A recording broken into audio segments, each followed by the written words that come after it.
বন্ধুরা, বিরাট কোহলি এবং রোহিত শর্মাকে যদি টেস্ট ফরম্যাটের নাম্বার 1 ক্যাপ্টেন মনে করে থাকো তাহলে ভিডিওটিকে একটি লাইক করে দাও। বন্ধুরা, ভারতীয় টেস্ট ক্রিকেটের ইতিহাসে প্রথমবার ভারতীয় টিম ইতিহাস রচনা করলো। হ্যাঁ বন্ধুরা, 409 রানের হার, যেটা এর আগে ভারতীয় টেস্ট ক্রিকেটে কখনো ঘটেনি। বন্ধুরা, দক্ষিণ আফ্রিকা পুরো সিরিজেই ভারতের উপরে ডমিনেট করেছে।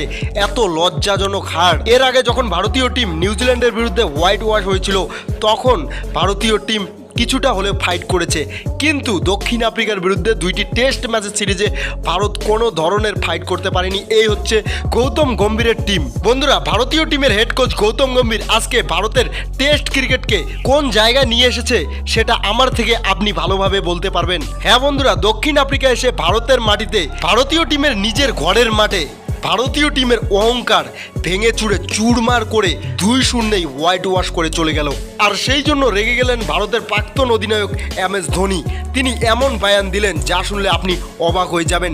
তো কি বলেছেন তিনি ভারতীয় টিমের হেড কোচ গৌতম গম্ভীরকে নিয়ে এবং পুরো টিমকে নিয়ে সবকিছু জানবো এই ভিডিওতে। সেই জন্য ভিডিওটি শেষ পর্যন্ত দেখবে, আর এই ধরনের ভিডিও পাওয়ার জন্য চ্যানেলটিকে অবশ্যই সাবস্ক্রাইব করে রাখবে। তো বন্ধুরা, ম্যাচের কথা বলে দক্ষিণ আফ্রিকা টসে জিতে প্রথমে ব্যাট করার সিদ্ধান্ত নেয়, আর তারা প্রথমে ব্যাট করে দুর্দান্ত পারফরমেন্স করে, আর তারা প্রথম ইনিংসেই 489 রান তোলেন। তারপর ভারতীয় টিম প্রথম ইনিংসে ব্যাট করতে আসে, আর প্রথম ইনিংসে ব্যাট করতে এসে 201 রানে অল আউট হয়ে যায়।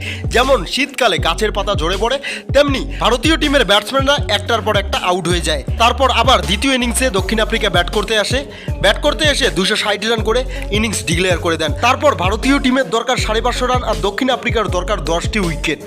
ভারতীয় টিমের ব্যাটসম্যানরা ভাই 140 রানে অল আউট হয়ে যায়, আর 409 রানে জিতে যায় দক্ষিণ আফ্রিকা। বন্ধুরা, যেটা ভারতের টেস্ট ক্রিকেটের ইতিহাসে এর আগে কখনো ঘটেনি। তারপর খেলা শেষ হওয়ার পরে রেগে যান MS ধোনি, আর তিনি এমন বয়ান দেন যা শুনলে আপনি অবাক হয়ে যাবেন। তিনি প্রথমেই বলেন, যারা টেস্ট ক্রিকেটের তীর মানেই বোঝে না তারা এই ধরনের স্কোয়াড ঘোষণা করতে পারেন। আমি অবাক হয়ে যাচ্ছি, এতগুলো অলরাউন্ডার টিমের মধ্যে দরকার ছিল। নীতিশ কুমার রেড্ডি তিনি নিজেই জানেন না তিনি বোলিং অলরাউন্ডার না ব্যাটিং অলরাউন্ডার।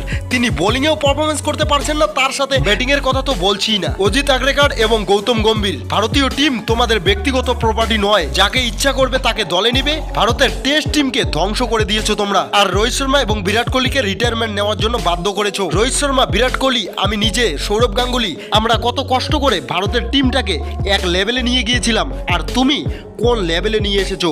গৌতম গম্ভীরের যদি লজ্জা থাকে তাহলে ভারতীয় টেস্ট টিমের হেড কোচের পজিশন থেকে রিজাইন নেওয়া উচিত। তুমি কোচ হতে পারো, কিন্তু ভারতীয় টিম কারো ব্যক্তিগত নয়, যা ইচ্ছা তুমি তাই করবে। তো বন্ধুরা, এই বয়ান দিয়েছেন রেগে গিয়ে MS ধোনি। তার বয়ান আপনার কেমন লাগলো? তিনি ঠিক বলেছেন না ভুল বলেছেন সেটা অবশ্যই আমাদেরকে কমেন্ট সেকশনে জানাবেন। তো এটাই ছিল ভিডিওটি শেষ পর্যন্ত দেখার জন্য আপনাকে অনেক ধন্যবাদ। আর ভিডিওটি ভালো লাগলে অবশ্যই লাইক করে যাবেন। ধন্যবাদ।